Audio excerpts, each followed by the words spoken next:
Ka mag-alala, RJ, magmula ngayon, hindi na alis ang iyong tatay. Opo. Tutulungan ka na niya. Gusto din po nagpapasalamat. Kasi andyan kayo palagi. RJ, Kahit sa ibang tao. RJ, gaano ba kahirap mawala ang isang ama sa tabi?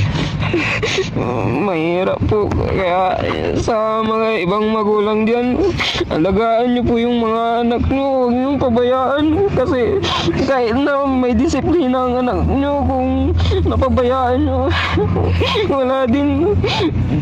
Mas maganda yung may magulang na andyan palagi sa tabi nyo. Kaya kayong mga anak din, umalin nyo yung mga magulang nyo kahit gaano hirap ang kahit na didisiplina kayo. Yun lamang po, maraming salamat. Wala siya. Sa totoo po, parang patulad ni Arjun na sabi niya, dito muna tayo. Dapat tumayo na daw akong magulang kasi matanda na rin ako. Pero iniisip ko sa sarili ko,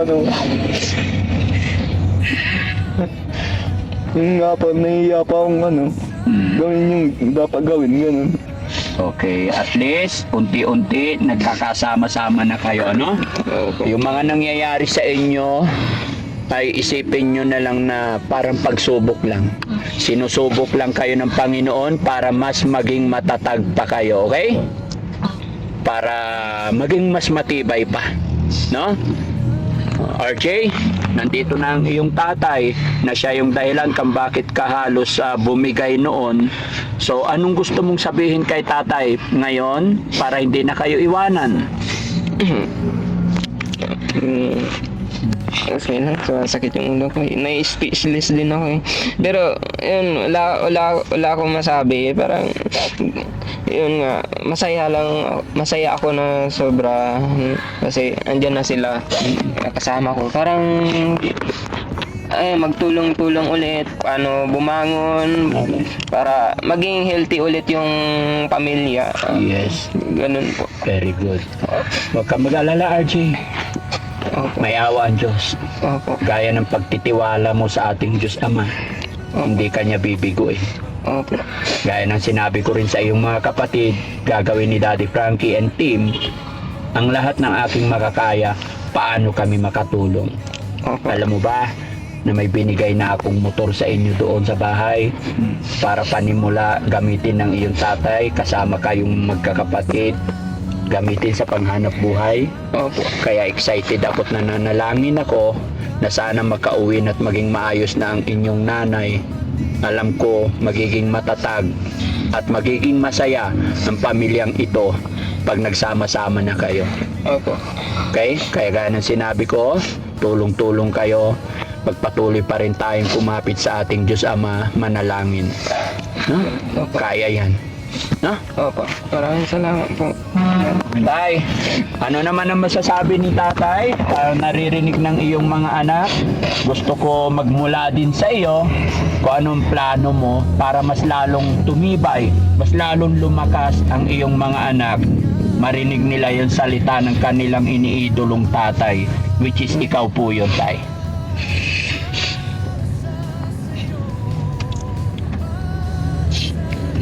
Kakatong ito nakasama ko sila nga sa oras na to. May papangako sa kanila. Yung ako bilang isang magulang, yung mga pagkukulang ko ng mga nakaraan, kung may pagkukulang ako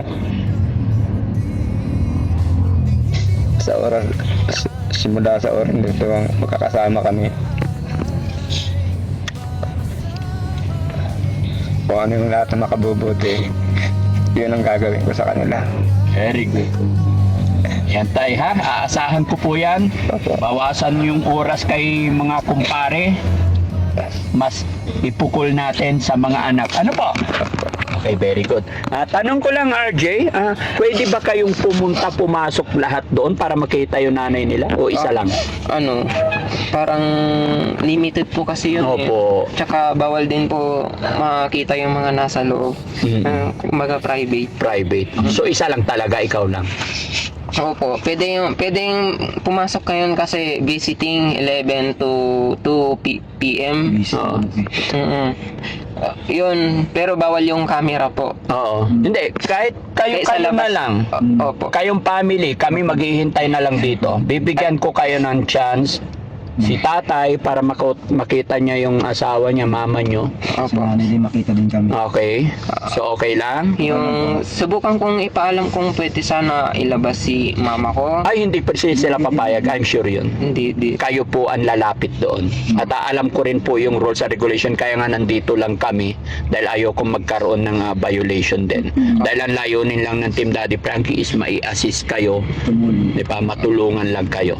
Pero wag mo nang sasabihin na ipaalam yung nanay mo. I think hindi po pwede yun. No? Makikita lang natin yun pag papalabas na talaga sila. No? Nga pala, nung dinala ang nanay mo dito, sinong mga kasama mo nagpunta dito? Sino yung mga nagdala sa'yo dito? Nakalimutan ko na po yung mga pangalan nila. Pero anong ahensya? Parang pangyayari. Oo. Una, di ba, galing ako sa pagsamba. Sabado yun. 7 po. 7. Tapos, hindi na ako umuwi galing kapilya. Diretso na ako sa police station. Yun. Tinawagan kasi ako eh. Tapos, yung dalawang pulis, inassist po ako na si mama ko ayusin yung mga papel niya para mahihatid dito. Pumunta muna kami sa DSWD, tapos bumalik ulit kami sa police station, tapos naghintay na lang po kami ng ambulance Para dinala dito. Opo. Alam mo, RJ, kaya ako tinatanong kasi alam ko po kung sino yung mga taong tumulong at nagdala sa inyo dito. Opo. Ang purpose ko lang po is para pasalamatan din natin sila dahil isa sila sa mga way para unti-unting mapagaling ang iyong mama. Opo. At magmula po kay Daddy Frankie, mga kababayan, sa pamunuan po ng DSWD na tumulong sa pamilyang ito para madala si teacher, ako po ay nagpapasalamat sa pamunuan ng DSWD dito sa ating bayan ng San Carlos. No? At syempre sa ating mga kapulisan, maraming salamat, sir, sa mga kapulisan na tumulong kay RJ.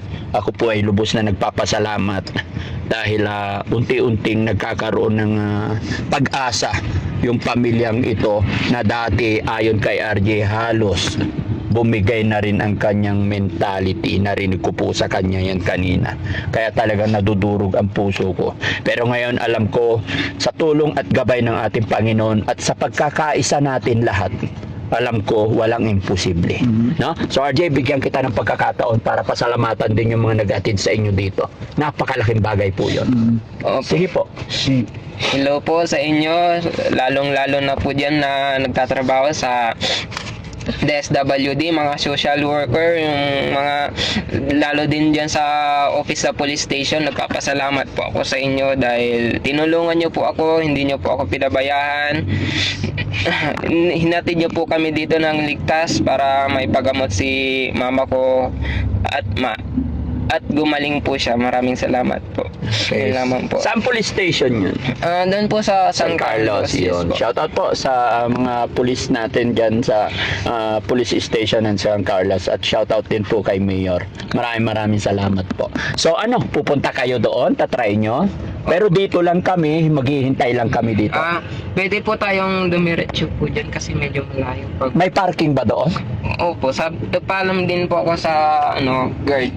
Oo. Sabi niya, sige, pwede mag-park dito, basta sandali lang. Sabi niya, Oo. subukan po natin. Tapos aalis din. Asan na yung driver natin? Boss, Tax. Ituro ko na lang po yung... Pasok ka muna, Tax. Pasok ka. Pero I think, ano bang sinasabi niya? Gusto niya siya ang maiwan? Kung sakali pwede, Opo, pero- pwede may... Oo, alam ko hindi pwede. Si Kuya, gusto niyang gawin yung best niya. Pero Kuya, Sige, okay lang kung titiwala na lang sa inyo. parang ako na lang po yung magbabantay sa... Ay, ikaw pa rin. Okay. Oh, yes. Kasi nagtitake din ng medicine si Kuya. Opo. No? Tsaka alam ko hindi kakayanin pa. Opo. No? Sige. So, paano? Diretso na tayo doon? Opo. Kung wala na po. Okay na, kami walang problema. Huwag kang mahiya, RJ. Kung ano yung gusto mong sabihin, kung anong gusto mong request, Ang araw na ito, moment na to is para sa inyo. Kaya wag nyo kaming iisipin. Opo.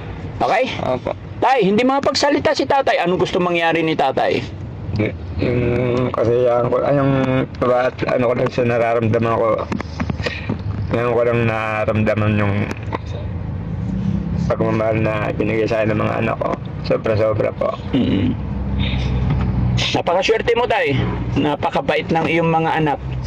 Gaya ng aking sinabi, lahat naman tayo nagkakamalit, may pagkukulang, pero ni 1% walang hinanakit ang iyong mga anak.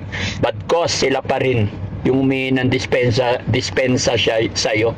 Kasi sabi nga ni RJ, ginawa na niya ang lahat, yung kanyang magagawa nung time na wala ka, pero alam niyang kulang pa rin.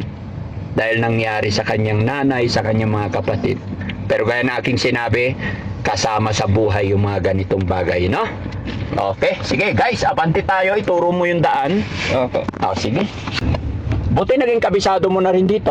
Opo, kasi tagal na rin ako. Mag-iisang buwan na rin. Mag-iisang buwan ka na dito. Nung dumating ka dito, wala ka pang alam. Opo, halos mawala-wala ako. Tatanong-tanong lang ako. Oo. Para may maalam.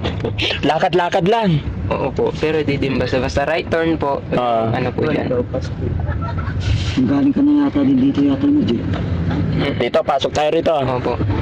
Ayan. Pumasok na kami rito kanina eh. Ay, opo, pero left turn tayo. Left turn na tayo. Yes po. Okay, left turn. Ayan, dumiretso kami doon yata. Left turn, left. Dito rin tayo. Opo. Diretso lang po natin. So malayo ang nilakad mo papunta doon sa pinarkingan namin. Talagang naghanap din kami ng magandang lugar para maging maayos yung usapan natin. Kasi kung papasok kami dyan basta-basta na hindi namin alam kung nasaan ka, ay talagang may hirapan din kami. At umiiwas din kami na makapag-video sa mga danger zone. Tama ba ako? Hindi, yung joke lang mga kababayan. Yung mga hindi pwedeng lugar, lalo na sa loob ng bahay pagamutan. Alam nyo po yan mga kababayan. Ingat na ingat at iniiwasan ni Daddy Frankie na magkaroon ng violation. At baka may alang is bawal na mag-video, kaya huwag kayong magtaka kung ma-stop namin to mga kababayan. Na? Sige, turo mo lang yung daan, men. Opo, diretso lang. Pero katabi mo lagi yung nanay mo o nakikita mo sa room niya parati? Sa room niya po. Pupunta ka. Opo, papasok po ako. So ikaw rin nagpapakain sa mama mo. Kaya niya po kumain. Kumakain na siya mag-isa. Wala. Alam mo ba na unang-unang punta namin sa mama mo, nakita ko yung sitwasyon. And then, binihisan namin siya. And then, pag alis namin, siya naman dumating daw si kuya, kaya pinakawalan niya. Opo. Kaya doon nagsimula. Right turn. Turn right. Dito din tayo galing kanina. Oo. Pinasok na namin to kanina. Nakakahilo. Okay lang. Buti hindi ka giniginaw dito pag gabi. Medyo ngayon yung panahon, mainit. Mainit ngayon. Okay. Hindi. Buti napagdala ka ng mga gamit mo, damit mo. Dito po yung Ay, ikaw. pero Diretso lang? May nakaharang. part doon, alam ko eh. Wait lang, men. Pwede po marking doon? Pero dito na lang po tayo, diretso na. Sige, diretso na lang daw. Hindi ko kabisado rin. Opo. Ayan yung pinasukan ng motor po. Ayan. Anong galing tayo dito kanina? Nakakalito din. Dito ba? Ayan. Dito po. Ito mismo. Ito daw. Papasok tayo dyan? Kung Kung may may mga bakante po kasi dyan eh. May bakante daw. Sige, papasok tayo.